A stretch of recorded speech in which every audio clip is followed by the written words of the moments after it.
سرکار رسالت ماں آپ یہ تذکرہ کرتے وَإِن يَكَادُ الَّذِينَ كَفَرُوا جب قرآن کو پڑھتے کیا ہوتا معلوم ہے لَيُزْلِقُونَكَ بِأَبْصَارِهِمْ لَمَّا سَمِعُوا الذِّكْرَ ایک مرتبہ اب جب یہ ذکر کو قائم کرتے تو سامنے سے وہ جو انکار کرنے والے ہیں وہ جو نہیں ماننے والے ہیں وہ جو مسلسل اس بات کے منکر ہیں ایک مرتبہ اپنی آنکھوں کو گھما گھما کے رسول کی طرف دیکھا کرتے تھے گویا گھورتے تھے. اب یہ مولانا فرمان علی ہے ترجمہ ہے آپ کے سامنے ہے قرآن مجید کھلا ہوا ہے گھور گھور کے تمہیں دیکھتے ہیں جب اس ذکر کو سنتے ہیں. میں نے ذکر کی تعریف کر دی ذکر اس کی صفات کو مستحضر رکھنا اس کی صفات کو پیش نظر رکھنا اور بتلانا کہ دیکھو اس کو سمجھنا ہے تو اس کی صفات سے سمجھو جو عین ذات ہے اس کی صفات عین ذات ہے اس سے سمجھنے کی کوشش کرو. جب یہ ذکر کرتے ہیں اور قرآن پڑھتے ہیں تو آنکھوں کو گھماتے ہیں تمہیں گھورتے ہیں مگر ان کے گھورنے سے کوئی فرق نہیں پڑتا ان کی آنکھوں کے گھمانے سے کوئی فرق نہیں پڑتا.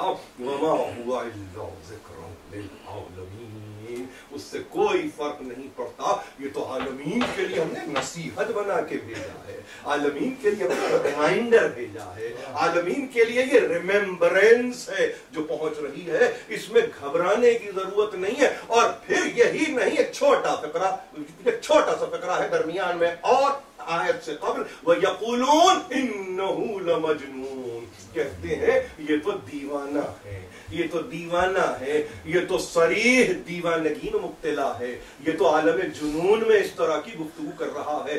ذکر کرنا صفات باری کا تذکرہ کرنا اس کو جنون کہا کفار نے اور یہ کہا کہ مجنون ہے. یہ مجنون نہیں ہے یہ مجنون نہیں ہے یہ دیوانہ نہیں ہے یہ ذکر کرتا ہے تو دنیا دیوانہ کہتی ہے اہل ذکر کو متعارف کرتا ہے تو دنیا دیوانہ کہتی ہے. وَالنَّجْمِ إِذَا هَوَىٰ مَا ضَلَّ صَاحِبُكُمْ وَمَا غَوَىٰ وَمَا يَنطِقُ عَنِ الْهَوَىٰ إِنْ هُوَ إِلَّا وَحْيٌ يُوحَىٰ.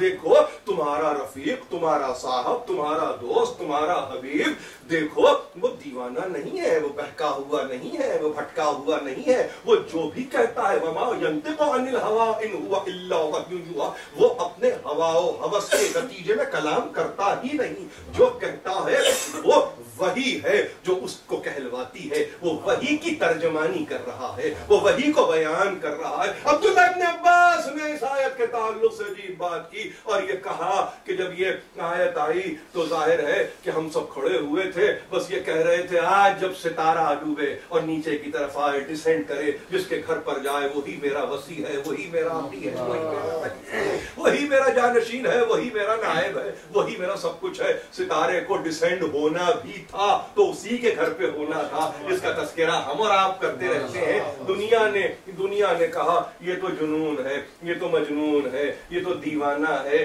کون کہہ رہا ہے ساتھ کے اٹھنے بیٹھنے والے کہہ رہے ہیں. سورہ نجم آپ پڑھتے ہیں مکی سورہ ہے یہ مدنی سورہ نہیں ہے یہ مکی سورہ ہے. وہاں پہ کہنے والے یہ کہہ رہے ہیں کہ وہ مجنون ہے. ظاہر ہے کہ مجنون کون جو ہوش و حواس کی گفتگو نہ کرے. اس کا مطلب یہ اس زمانے میں طے ہو چکا تھا کہ جو علی کا تذکرہ کرے گا حقیقت میں وہ ہوش و حواس میں نہیں رہا. تو گھبرانے کی کیا ضرورت ہے. 1433 ہجری ہے زمانہ طولانی ہے قیامت سے جا کے مل جانا ہے. علی کا تذکرہ کرنے کے بعد اگر کوئی آپ کو کہے دیوانے ہو بے ہوش ہو مدہوش ہو کسی کے تم ذکر میں جیے جا رہے ہو دیکھو یہ جنون ہے تمہارا اس میں عقل کا کوئی نام و نشان نہیں ہے تو سنتے جائیے سمجھیے کہ آپ اس میں شریک کار رسالت ہوتے چلے یہ ہے ہماری زندگی اور ظاہر ہے کہ یہ ہے وہ تذکرہ جس کو کہ ہم نے شب جمعہ میں قائم کیا. میں نے ہمیشہ گفتگو کرتے ہوئے اپنے سامعین سے ایک ہی درخواست کی ہے کہ میری تقریروں کو ایک خاص نگاہ سے دیکھیے اور اس میں کوشش اس امر کی کیجئے کہ اگر کوئی فکری گوشہ آپ تک پہنچتا ہے اور وہ ظاہر ہے کہ میرے لیے کوئی اضافے کا باعث بن سکتا ہے، تو اس میں پس و پیش کرنے کی ضرورت نہیں ہے.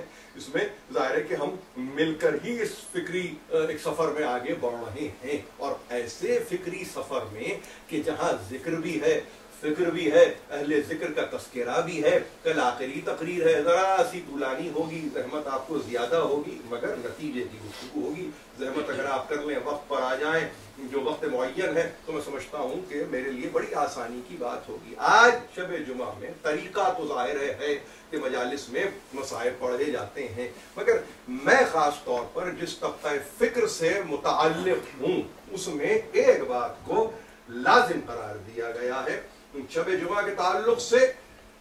اور یہ اگر میں عزت حاصل کروں یہ کہنے کی کہ قبلہ گاہی حضرت علامہ رشید ترابی علی اللہ مقامہ کا تذکرہ کرتے ہوئے یہ کہوں کہ ان کی کسی بھی آپ شب جمعہ کی تقریر کو اٹھا کے دیکھیں، یا تذکرہ آپ کو ملے گا شہزادی کونین کا، یا تذکرہ ملے گا سید الشہداء کا، یا تذکرہ ملے گا علی اکبر حسین کا. یہ تینوں تذکرے ہیں جو ان کے پاس ان کی مجالس کا حصہ بنتے رہے ہیں، خاص طور پر شب جمعہ جو مجالس ہوتی ہیں. اور تینوں تذکروں کے تعلق سے وہ یہ کہتے تھے کہ یہ یعنی خدا پسند تذکرہ ہے، یہ خدا پسند تذکرہ ہے. اصطلاح عام ہے مگر اس کی معین معنی ہے خدا پسند تذکرہ ہے. میرے پاس کوئی صورت نہیں تھی کہ میں آج جناب سیدہ کے علاوہ کسی اور کا تذکرہ کروں. ظاہر معصومہ ہیں، شہزادی کونین ہیں، رسول کی جگر گوشہ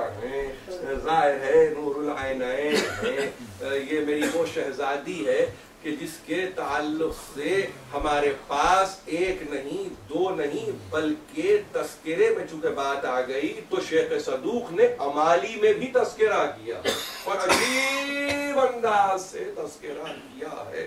اور وہی میں روایت کو پڑھ دیتا ہوں، اپنے لیے بھی دعا کرتا ہوں، آپ کے لیے بھی دعا کرتا ہوں، اس یقین کے ساتھ کہ اس تذکرے کو وہ سننے کے لیے ہیں.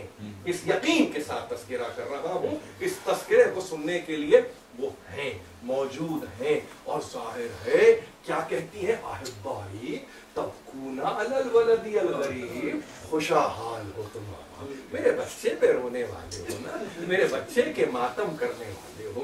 الذی لیس لابواہ فی الدنیا، دیکھو یہ وہ غریب ہے جس کے ماں باپ دنیا میں نہیں ہے. تم تو رو رہے ہو، تم تو مسلسل رو رہے ہو، تم تو مسلسل رکا کرتے ہو. پریشان نہ ہونا، پریشان نہ ہونا، میں ہوں نا تمہارے لیے، میں ہوں تمہاری شفاعت کے لیے.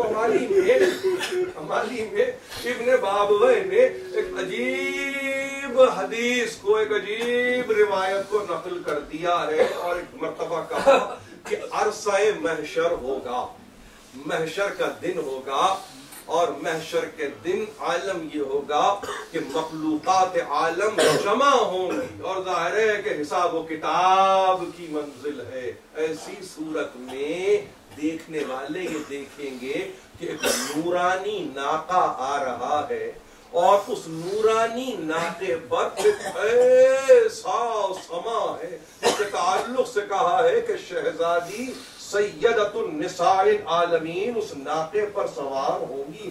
نورانی ہودج ہوگا، نور کا تاج سر پر ہوگا، اور اس تاج میں ایسے قیمتی لولو جواہر، لولو اور مرجان لگے ہوں گے کہ جو نہیں معلوم کتنی مسافت نورانی سالوں کی طے کر رہے ہوں گے، جس کے متعلق بیان کرنے والے بیان کر رہے ہیں اور ظاہر ہے کہ شیخ صدوق بیان کر رہے ہیں. انہوں نے کہا کہ ایسی منزل کہ نورانیت کا انتہائی عالم اب جو دیکھا کہ مہار کو تھامے ہوئے جبریل امین چل رہے ہیں.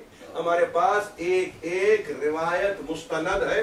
ہم کسی بھی روایت کو یہ نہیں سمجھتے کہ وہ کسی قابل نہیں ہے، نہیں، جب ان علماء سے آئی تو روایت مستند ہے، معتبر ہے. نہار کو تھامے ہوئے چلنے والا جبریل، کام اس کا آپ کو معلوم ہے کیا ہے؟ وہ وحی ربانی کا لانے والا ہے. آج اس کا کام نہار کو تھامنا ہے. سیدہ کے ناقے کی مہار کو تھامنے والا ناقے کو ایک مرتبہ لے کر جا رہا ہوگا، ایک آواز آواز بلند کرے گا عرصہ محشر میں، یا اہل المحشرہ غضوا ابصارکم حتی تجوز فاطمۃ الزہراء، اے اہل محشر، جبریل کی آواز ہے، اے اہل محشر اپنی نگاہوں کو نیچے کر لو یہاں تک کہ فاطمہ زہرا اپنا سفر مکمل کر۔ اللہ اکبر، اپنی نگاہوں کو نیچے کرو کہ یہاں تک کہ حتی تجوز فاطمۃ الزہراء، کسی نے معصوم سے پوچھا کہ آنا تو ثابت ہے، لازم ہے، نگاہوں کا جھکانا کیا معنی رکھتا ہے؟ تو معصوم نے کہا میری جدہ، میری دادی اس عالم میں آئیں گی کہ کوئی نگاہ بھر کے دیکھ نہیں سکے گا۔ یہ کیفیت ہے بیوی کی، یہ کیفیت ہے فاطمہ زہرا کی، اور کہنے والے یہ کہہ رہے ہیں کہ وہ ناقہ ابھی بٹھایا نہیں گیا، فاطمہ زہرا ناقے سے گر پڑی اور زیر عرش کہا یا سیدی احکم بینی و بین من ظلمنی، پروردگار یہ تیری کنیز آ گئی تیرے دربار میں، اور پروردگار آج تو فیصلہ کر دے میرے درمیان اور ان کے درمیان جنہوں نے مجھ پہ ظلم کیا۔ الہی پروردگار فیصلہ تو کر دے، پروردگار حکم بینی و بین من قتل ولدی، پروردگار ایک دوسرا نوحہ ہے میری شہزادی کا، پروردگار فیصلہ کر دے اس کے درمیان اور میرے درمیان، وہ کہ جس نے میرے بیٹے کو قتل کیا ہے، اور پروردگار آج تو فیصلہ کر دے، آج تو فیصلہ کر دے۔ ایک مرتبہ میری شہزادی جب یہ آواز بلند کریں گی تو عرصہ محشر سے یہ آواز آئے گی سیدہ ادھر آؤ، آج تم پر کوئی ظلم نہیں ہوگا بی بی فاطمہ، آج تم پر کوئی ظلم نہیں ہوگا، داور محشر بلا رہا ہے۔ اور ایک مرتبہ کہتا ہے فاطمہ بتاؤ چاہتی کیا ہو؟ دیکھیے داور محشر ہے، داور محشر ہے، چاہتی کیا ہو؟ حق معلوم ہے کیا ہے؟ شیخ صدوق نے کہا بے اختیار کہتی ہے کہ پروردگار میرے بچے کا اب کوئی چاہنے والا باہر نظر نہ آئے، سب جنت میں جا۔ داور محشر کے سامنے کہا پروردگار سب میرے بچے کے چاہنے والے، میرے محب، میرے شیعہ، میرے بچے کی ذریت کے محب، پروردگار سب کو تو معاف کر دے۔ ایک آواز آئے گی فاطمہ اسباب شفاعت بھی لائی ہے، اسباب شفاعت بھی لائی ہے۔ تو کہنے والی فکر، کہنے والا ذکر اس انداز سے کر رہا ہے کہ جہاں کہا ایک نہیں، دو نہیں، کہیں ایک، داہنے ہاتھ میں بھی کچھ ہے، بائیں ہاتھ میں بھی کچھ ہے، دوش پر بھی کچھ ہے، گود میں بھی کچھ ہے، مگر ایک عجیب بات ہے، ایک عجیب بات ہے، بابا کی طرف دیکھ کے کہیں گی بابا کفانی لشفاعت یدان مفتوحتان لولدی العباس، بابا اسباب شفاعت تو بہت ہے مگر اس امت کو بخشوانے کے لیے، میرے محبوں کو بخشوانے کے لیے، میرے شیعوں کو بخشوانے کے لیے، بابا میرے عباس کے دو کٹے ہوئے ہاتھ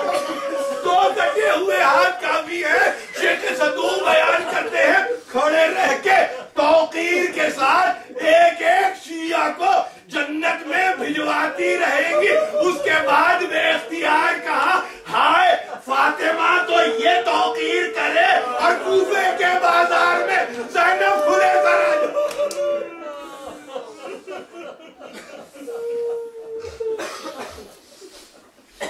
الہی و سیدی و مولایا و ربی، پروردگار اس قلیل توسل کو ہم سے قبول فرما، جو پریشان حال ان کی پریشانیوں کو دور کر، جو بیمار ان کو شفا کامل عطا کر، جو بے روزگار ان کو روزی عطا کر۔ پروردگار کوئی غم نہ دے سوا ہمیں آل محمد تعریف فرما دو